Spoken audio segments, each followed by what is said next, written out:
কালীঘাট রোডে যে ছবি আপনারা দেখছেন, ডিপি সিং তিনি বিভিন্ন জায়গায় যাচ্ছেন, সাধারণ মানুষ দাঁড়িয়ে রয়েছে সেখানে। আসলে তারা উৎকণ্ঠায় রয়েছেন। কেউ কেউ তার মধ্যে তারা তাদের ভোট দিয়ে দিয়েছেন, পরিবারের লোকজন বাইরে আছেন, তারা উৎকণ্ঠায় রয়েছেন। কি হচ্ছে তারা বুঝতে পারছেন না। এত বাহিনী এবং এত মানুষের জমায়েত ভবানীপুর এর আগে দেখেনি। যে কজনের সঙ্গে আবির কথা বলছিল, কয়েকজন এই রিয়াকশনই দিলেন যে তারা সেখানকারই বাসিন্দা, কিন্তু এই ছবি বিগত কোনো নির্বাচনে তারা দেখেননি। প্রশ্নটা ঠিক এই জায়গাতেই, এই দ্বিতীয় দফার নির্বাচনে কেন এই ছবিটা দেখতে হচ্ছে?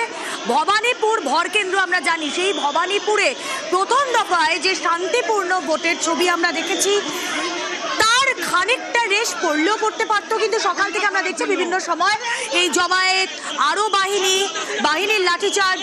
কেন আবির?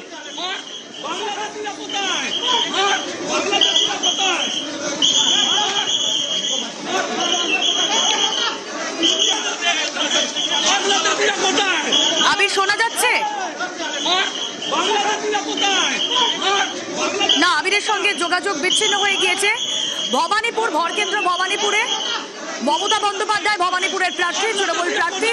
সকাল থেকে আমরা তাকে দেখেছিলাম, তিনি বিভিন্ন বুথে বুথে গিয়েছেন। তারপর ঠিক বেলা 12টার কিছু সময় পর শুভেন্দু অধিকারী বিজেপি প্রার্থী তিনি পৌঁছন জয়হিন্দ ভবনে। তিনিও বুথ পরিদর্শনে গিয়েছিলেন। শুভেন্দু অধিকারী সেখানে যেতেই জয় শ্রীরাম স্লোগান, পাল্টা স্লোগান তৃণমূলের। আর তারপরে যে পরিস্থিতি আপনাদেরকে টানা গত আধ ঘন্টারও বেশি সময় ধরে দেখিয়ে যাচ্ছি, সেটা নিউজ 18 বাংলা এখন যা দেখছেন। ডিপি সিং সাধারণ মানুষের